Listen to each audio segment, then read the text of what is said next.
You are listening to Fantha Tracks. Because of the following special program, Wonder Woman and the Incredible Hulk will not be presented this evening.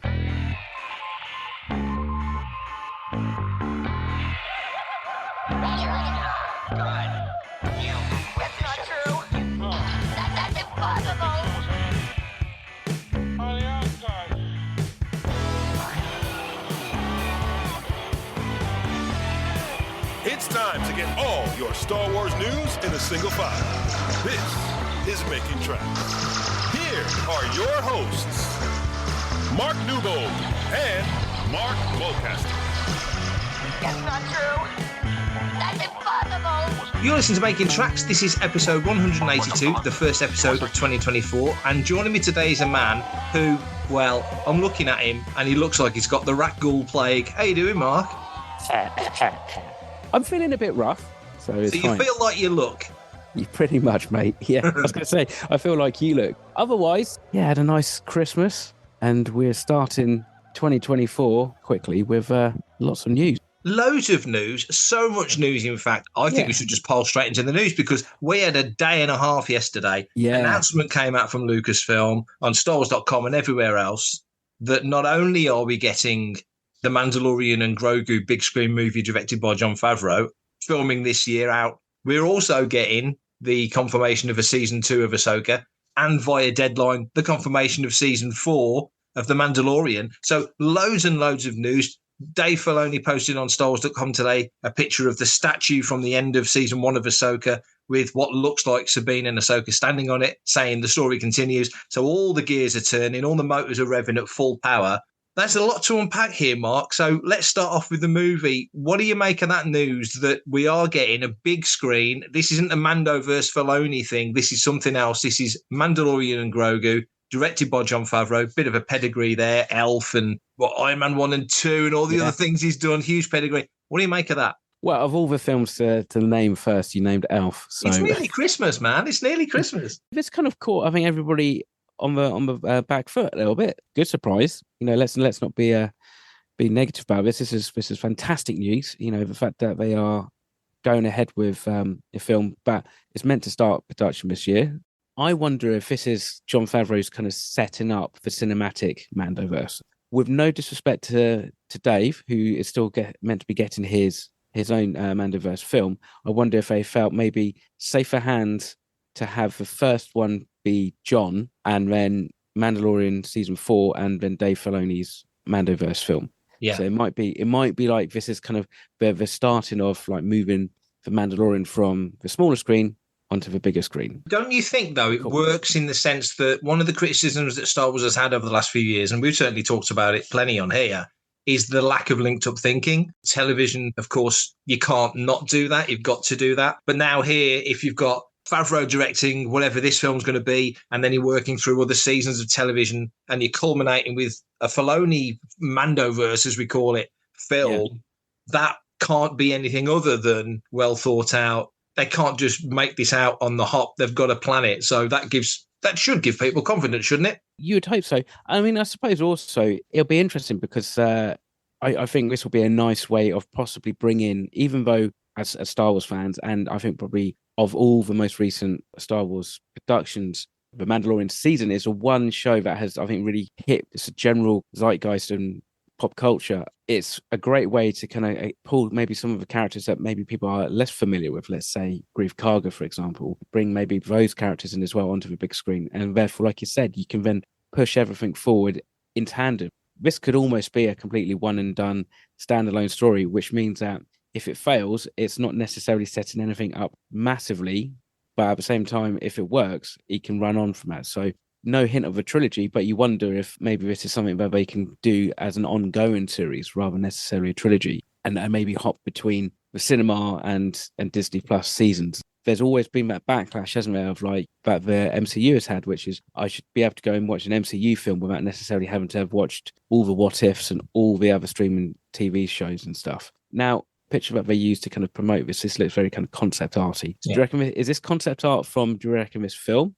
Or do you reckon this is just maybe a bit of spare concept art that they have used from The Mandalorian? I don't know. I would think that this is probably something they've thrown together for this project because it is kind of loose enough and vague enough, but it's certainly an exciting image. So I would think it is something from this project, which clearly they've been working on for a good long while, and now they're announcing it. A lot of discourse online, and it's the usual negative stuff of people saying, well, this is in reaction to... Yeah, this is in reaction to something that happened last week. Of course it is. Of course it's not. They've been planning this for ages. One thing I did wonder, and I was so pleased when Deadline announced that there is going to be a season 4, was that Pedro Pascal is now, he's linked to Reed Richards with Marvel. He's doing The Last of Us, which has just been nominated for loads of stuff. You know, it's doing really well. He's a very much an in-demand actor. And you wonder whether or not, if there wasn't a movie, and this is kind of a loaded question, but if there wasn't a movie, would he be fully back on board, more present, if you like, for season 4 Mando if there wasn't a film? He always wanted a Mando movie, and who wouldn't? And now Pedro gets his Mando movie.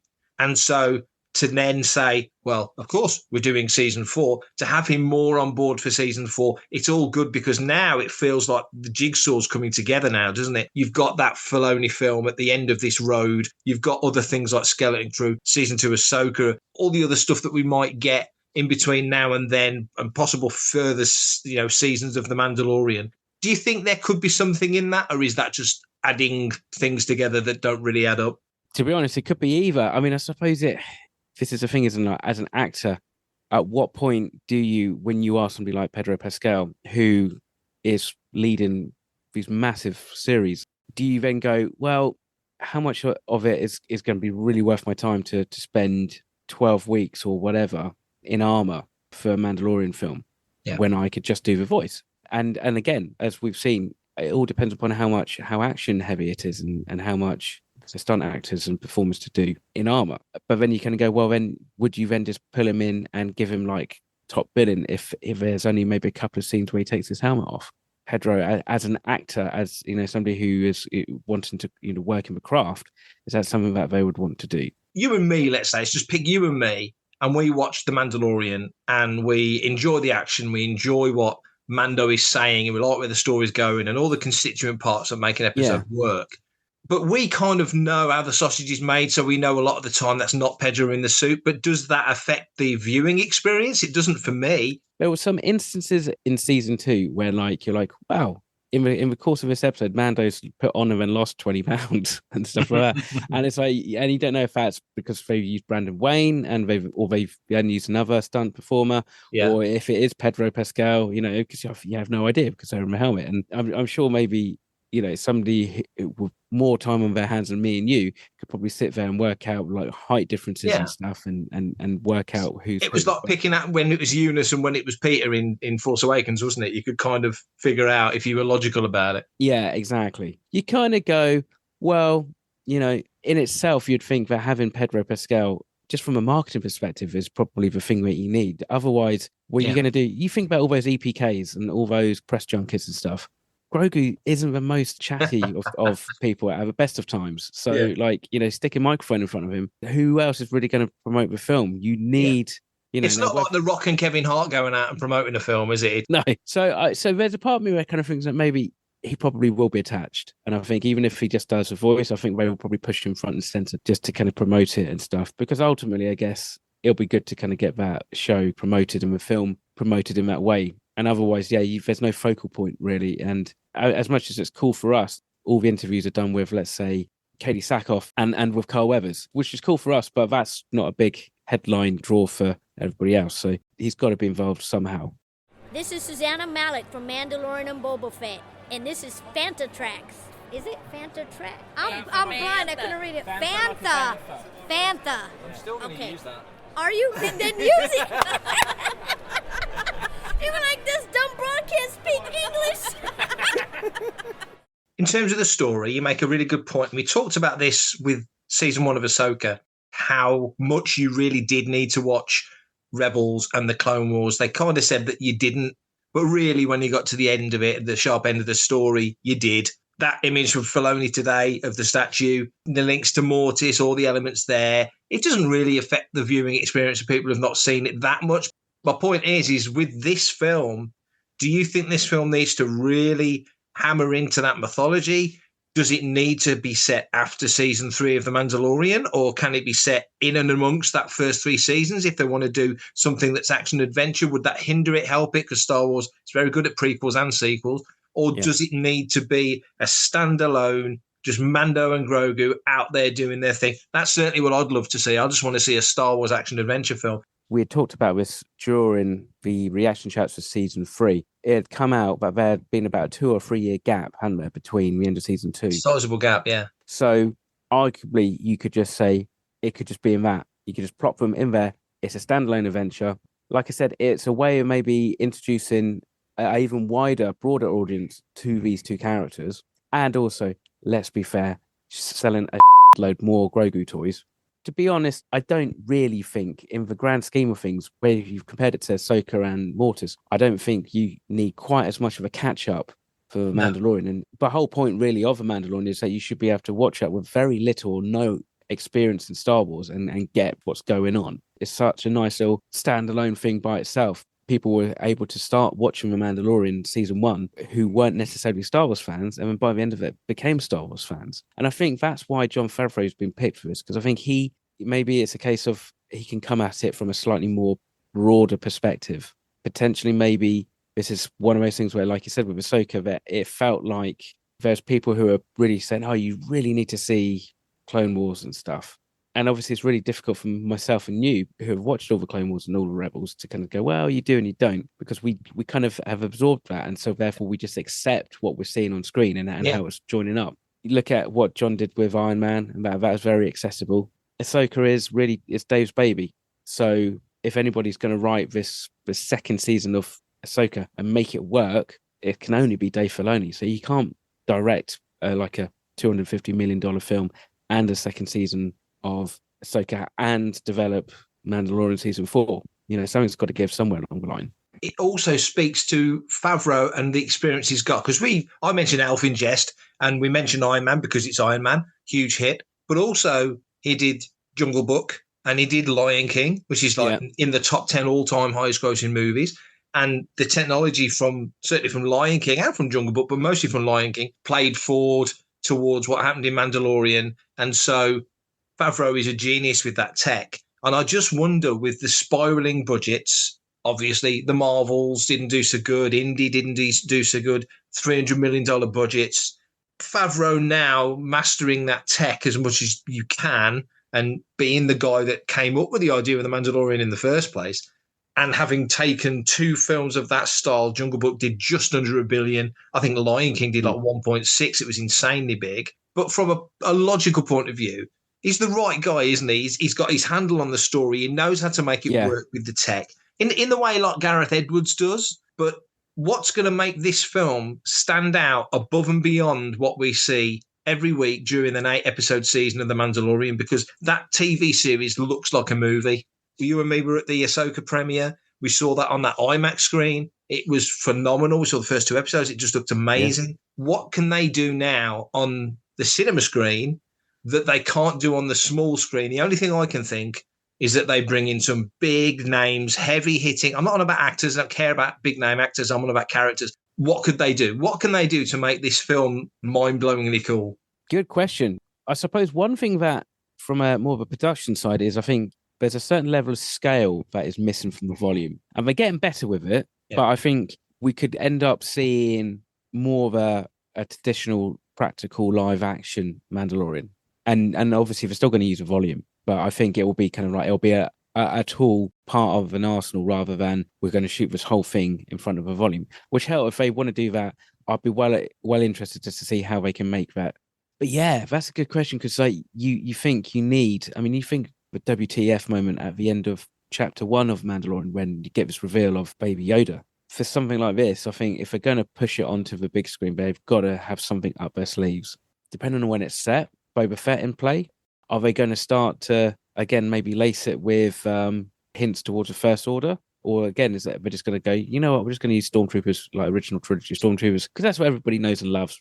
We'll let the First Order stuff kind of come later. And that might be kind of, again, more something that you leave for the TV show, where you slow burn it a little bit. because that lead up to the First Order and the whole resistance stuff, it kind of does feel a little bit like at some point you'll get close enough to the events of Force Awakens that TV will be the place that you'll do that. And they can really go to town and tell that story. But with Mandalorian, you said it, that there is that gap between seasons 1 and 2 happen in a fairly close amount of time. Season 3 is a little bit later on. There's nothing to stop them. After the Looney Tunes ending of season 3 and where we leave the characters in season 1 of Ahsoka, there's nothing to say. And I'm thinking because the kids in Skeleton Crew, which is all supposed to fold in, it's part of the same timeline in the same world. You see Vane, the pirate character from season 3, Mando's in it. So, there's characters we know. I'm thinking a bit like the phases of High Republic. There's nothing to say that the next batch of stories, season 4 Mando might be set 5 or 6 years further on. The movie might be set quite a bit further on. How long was Ezra lost? 10 years? Probably longer than that. There's no reason why Ahsoka and Sabine don't get home for 10 years. So you could really hop down that timeline and not only move beyond what we've seen so far, leaving that lovely gap that Lucasfilm loves because comic writers and book writers and animated series can fill in that gap if they want. I really wish there was more animated stuff coming. I'd love to hear of more animated things, but maybe they'll just step it forward down the timeline, which really would then, you're halfway towards The Force Awakens by that point. You're up towards Shadow of the Sith, Lando and Luke and all that stuff. For everything in one location, daily news, reviews, interviews, podcasts, video, and social media feeds, bookmark fathier.com for Star Wars news 24/7, 365.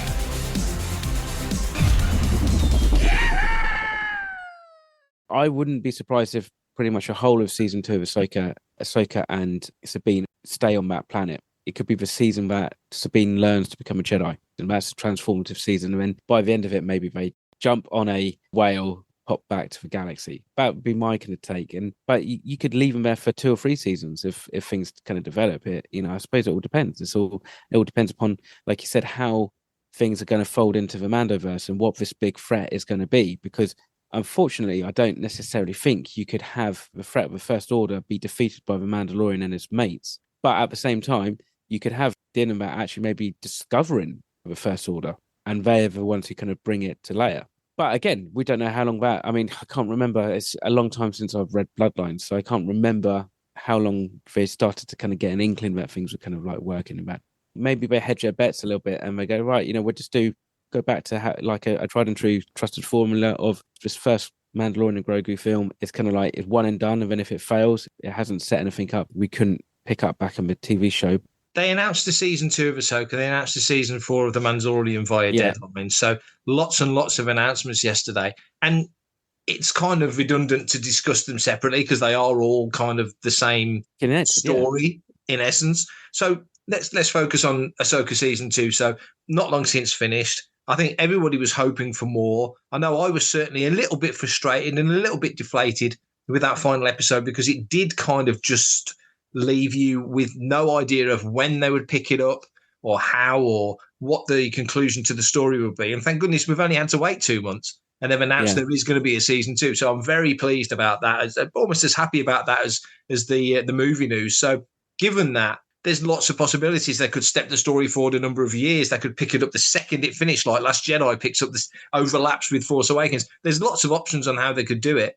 And we probably won't see season 2 for a good long while because it's in development. I'm hypothesizing now. They probably won't start shooting until this year, which means it definitely won't come out till way into next year when we get Andor season 2. It's a long way off. Hopefully we'll have had Skeleton Crew by then. We'll be into the world of the Acolyte and looking forward to more of that if that connects with the audience. And it all depends on when they set the Mando film. My head says, it'd be great to throw Ahsoka into a Mando film, but it only works if it's set before Ahsoka. If you set it after season 2, Mando and Grogu are separated, so you kind of have to set it after the events of Book of Boba. And to hypothesize where you will be with all these storylines and the characters within really does depend greatly on what Favreau writes and Filoni writes and what they do and how they link it. But Ahsoka season 2, do you think the story's going to expand? It's not just going to be about Ahsoka and Sabine training on Peridea. It can't be. They're doing a season 2, so they're going to recast Baylan. They've got to recast Baylan.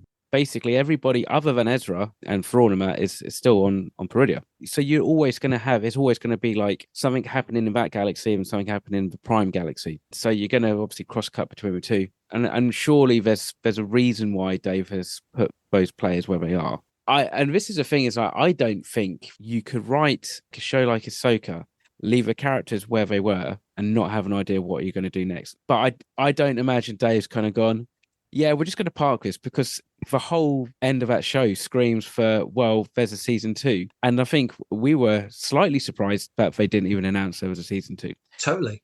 And whether or not I think we even said that we were kind of expecting what we got at the end of season 2, Mando, when it said coming up next, the Book of Boba Fett. I think we were kind of expecting something like that. Yeah, pretty much. I'm slightly perplexed or confused, I think is probably a better word. But if we take the story as like, you know, as it is, that it's only really just starting development, I almost would have thought that you would probably have written maybe it's a rough story arc and chop it up, a bit like, you know, George did really with the original trilogy, kind of write a big long kind of story and kind of go, right, where do we force a break in for the first season and second season of that. So the fact that they're having to develop it, and now maybe that is partly because they're saying that because they've got to recast Baylan Skoll's character. Maybe they've decided to pivot a little bit and put stuff onto like Shin's character, for example. Yeah, it's not like they've not had to do it before. I mean, season 1, season 2, the Gina Carano thing, they had to pivot because Rangers of the New Republic. You know, in the Mando film, for example, Carson Teva's got to be in there. Now that Hera is a more prominent character in the New Republic, you think maybe Hera will be in it, the New Republic will be in it. And so all these other factors kind of come into play with those characters we saw in Ahsoka being very, very present in the world of The Mandalorian now because of Carson and his connections. So you can kind of see how that's going to bubble up. But for Ahsoka, you sort of saw the tease of it with that great scene with 3PO. Mon Mothma's having issues there. So you can start to see the destabilization of what the remnants of the Empire being part of the Republic are doing to the whole structure. And we kind of know where that goes. So it'll be interesting to see whether that comes into play in both seasons, because Ahsoka really is going to be here and there. It can't just be in that other galaxy, whatever they call it. No, exactly. They have to move that story along as well, because also you've now got Ezra and the whole thing with Thrawn, so you can't just kind of just focus like 8 episodes on Ahsoka and Sabine walking around as if they're on Middle Earth and stuff. There's got to be something there. It's got to be something that got to help them, I guess, in the fight with Thrawn and with his undead stormtroopers, if that's what is going to happen with the Night Sisters. And again, you can assume that they're not just going to disappear. They're probably going to want to have vengeance on in the name of like Mother Townsend and all those people. So the interconnectedness between the actual Disney Plus series is going to start to happen more naturally. And when you do get those crossovers, it won't feel like it's just a shoehorned cameo. It will feel like it's a natural thing, and that these series are running together and it's all one big story. You said something ages ago that stuck with me. It's one of the few things you said that stuck with me. You said it's all Star Wars. Yeah. And so when we delineate shows and delineate books and comics and et cetera, there's got to be an overview of somebody like a Pablo or a Leland or whoever who guides and steers and makes sure all these things sit in the right places for a broader chronology. But nevertheless, it's all Star Wars. So my head says that Lucasfilm would sit there with all these stories, Andor's doing its thing over there, and Acolyte's doing its thing over there, and then there's the Mandoverse, and then there's whatever Shamaina B. Chinoy is doing, and Mangold. Separately, they're all doing their thing, but it's all Star Wars. So you kind of hope that if you're a television viewer of Star Wars, which is a relatively recent thing outside of animation, 5 years this year since Mando launched, that if you're watching Obi-Wan Kenobi, then you're going to want to watch Andor, because why wouldn't you want to watch Andor? It's Star Wars. And they're almost marketed as Obi-Wan Kenobi and Andor and Ahsoka and whatever.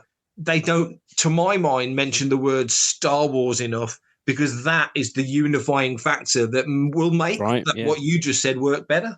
Yeah, no, that's an interesting point, actually, because they do very much seem to focus on the character, don't they, rather than the franchise, which may be something that just kind of happens. And maybe this is slightly in part to do with this distancing of the Skywalker saga. You say Star Wars, what's the first 3 characters that spring to mind? Han, Luke, and Leia, of course. Yeah, Han, Luke, and Leia, Darth Vader, whatever. And it's like their story's been told, as it were. And so we're now into this other thing, which is still set in a galaxy far, far away. And that's the thing, isn't it? Also, like, you've got Andor and you've got Kenobi, which is in one time frame. Also, I suppose you could say Acolyte is in that time frame, and then the rest is all in another time zone. I think they're going to start to really learn how to kind of market these things. And I think they've started to kind of work. The synergy is starting to kind of like really pick up. They do feel more synergistic. And it's crazy to say that, almost like having to eventize Star Wars feels like the craziest phrase ever. Because why would you need to eventize Star Wars? It's bloody Star Wars. But it does sometimes feel like I don't know whether it, like you say, is it a marketing thing? Is it a conscious choice?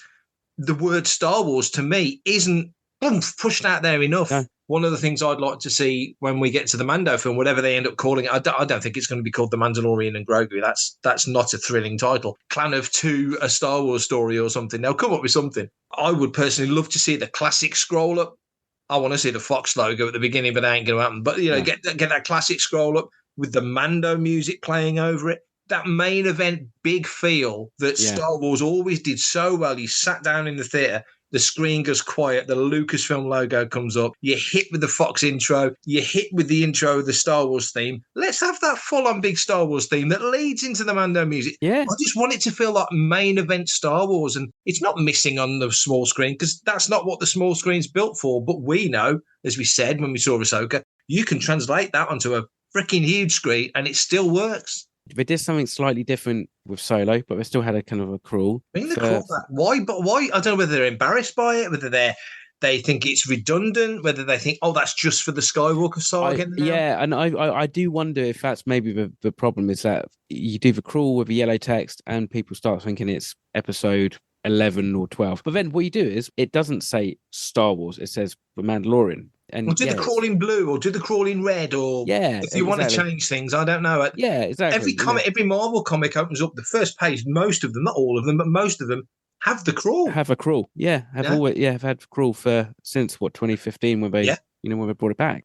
But that's just one aspect, isn't it? And I think also, like, with the 20th Century Fox, that's just us because we're so used to having popped in a VHS tape. You'd always get that. I know they're so keen to create this new franchise within its franchise, the Mandalorian franchise within Star Wars. I think you also have to embrace where it's come from and the characters that it has actually bred and bled into the Mandalorian films. Hi everyone, this is Misty Roses and you are listening to Fantha Tracks. I've spoken.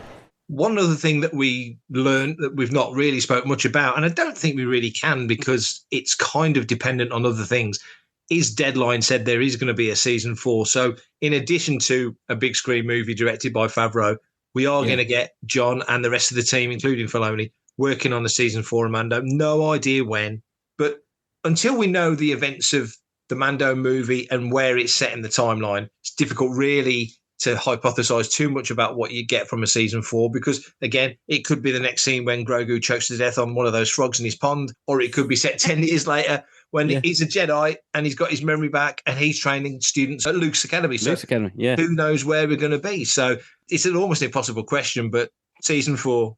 This is the thing, actually. They did such a good job of wrapping everything up. Maybe it's a false ending, shall we call it? End of phase 1.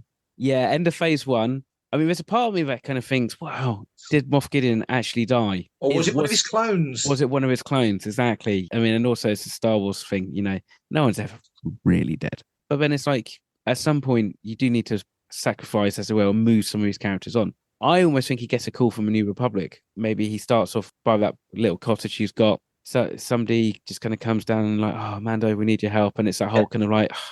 Cobb Vanth walks up, knocks on the door, whatever. Yeah, exactly. Somebody just kind of does that, and maybe you've got that whole, okay, but I'd kind of put that life behind me, and then he's kind of... It's the Unforgiven. It could be Clint's film, couldn't it? It's like bring the old gunslinger out of retirement for one last, not that it will be his last, but, one more mission. And John Wick, he retired, he was done. They killed his dog, and there he is, Maybe that's it. Maybe the start of like the Mandalorian Grogu starts with a crawl, and the opening line is Grogu's missing. Yeah. And when you spend the whole of Mandalorian and Grogu actually with Mando looking for Grogu, and when you only see him on the very last shot. When Mando offers a frog and you see Grogu accept the frog and then stare into the camera and there's a big sweeping helicopter shot and the credits start rolling, that would be really good.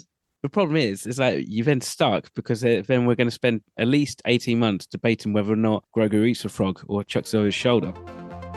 If you want to be part of the action, visit fanthatracks.com or be sure to comment, like and share on our social media feeds at Fanthatracks. Send in your listeners' questions by emailing radio@fanthatracks.com. Subscribe, leave a review, preferably a 5-star one, on Amazon Music, Audible, Apple Podcasts, Google Podcasts, Spotify, or your podcatcher or smart speaker of choice. And as always, thanks to James Temple for composing the Fanthatracks intro, Adam O'Brien for our Making Tracks opening music, and Mark Daniel and Vanessa Marshall for our voiceovers. Tune in to Good Morning Tatooine. It's live Sunday evenings, 9 o'clock UK, 4 p.m. Eastern, 1 p.m. Pacific, on Facebook, YouTube and Twitch. And check out our Fanthatracks Radio Friday night rotation every Friday at 7 o'clock UK time for new episodes of The Phantom from Down Under, Planet Leia, Desert Planet Discs, Start Your Engines, Collecting Tracks, Cannon Fodder, and special episodes of Making Tracks, and every Tuesday at 7 o'clock UK time for your weekly episode of Making Tracks. And remember, fanthatracks.com, our social media feeds, Fanthatracks TV and Fanthatracks Radio are absolutely free.